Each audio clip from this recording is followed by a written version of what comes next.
अस्सलाम वालेकुम नाज़रीन, अवान इजरायल सिंध मीडिया न्यूज़ ऐं आऊं आहियां निशा कंवल। ॾखण सिंधी जाॻिया सिंध जा ॾखण शहर में अॼु तब्दीलीअ जो नारो, सरबुलंद जा शहर जो हिकु आवाज़ तब्दीली।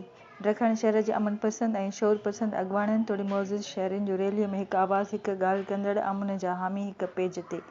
अॼु मुंहिंजी सिंध जी ॻाल्हि आहे, अॼु आउं चुप न कंदुसि। असांजो सिर्फ़ु हिकु मौक़िफ़ आहे त सिंध में धारियनि खे कूड़ा डोमिसाइल ऐं शनाख़्ती कार्ड ठाहे ॾियणु ऐं नौकरियूं ॾियणु फौरी तौर बंदि थियणु घुरिजनि।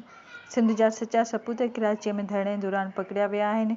मुश्ताक सरकी सिंध जो पुटु आहे ऐं धरती धणी आहे, खेसि फौरी तौर आज़ादु कयो वञे ऐं ॾखण SHO खे फौरी तौर बदिली कयो वञे। ॿी सूरत में धरणो सख़्तु कयो वेंदो।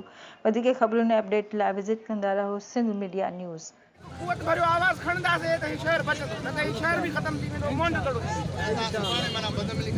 सुभाणे बदमनी ख़िलाफ़ इंशाल्लाह धरणो हणंदासीं। सभिनी दोस्तनि खे महिरबानी करे ऐं जेको आहे हिन शहर में हिननि बदमाशनि खे, मोटरसाइकिल चोरनि खे, चाबी चोरनि खे इंशाल्लाह जॻह न ॾींदासीं।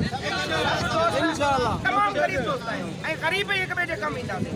तंहिंजे करे महिरबानी करे सुभाणे हिन एहतजाज खे पूरा तरीक़े सां हड़ताल भी कंदासीं ऐं एहतजाज भी कंदासीं। इंशाल्लाह कारोबार भी